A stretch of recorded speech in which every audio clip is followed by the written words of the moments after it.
ఆ మహిమ కలిగిన దేవుడు ఆ మహిమ అంతా క్రీస్తునందు కొలత లేని అంటే సంపూర్ణమైన మహిమ చేత ఆ క్రీస్తులో నివాసం చేస్తున్నది. సో ఇప్పుడు క్రీస్తు ఎక్కడ నివాసం చేస్తున్నాడు? క్రీస్తు ఇప్పుడు ఎక్కడ నివాసం చేస్తున్నాడు? యేసుక్రీస్తు ఇప్పుడు ఎక్కడ ఉన్నాడు?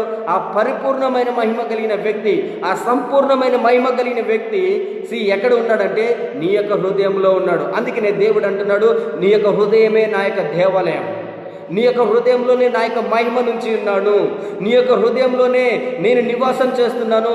నేను ఎక్కడనో లేను.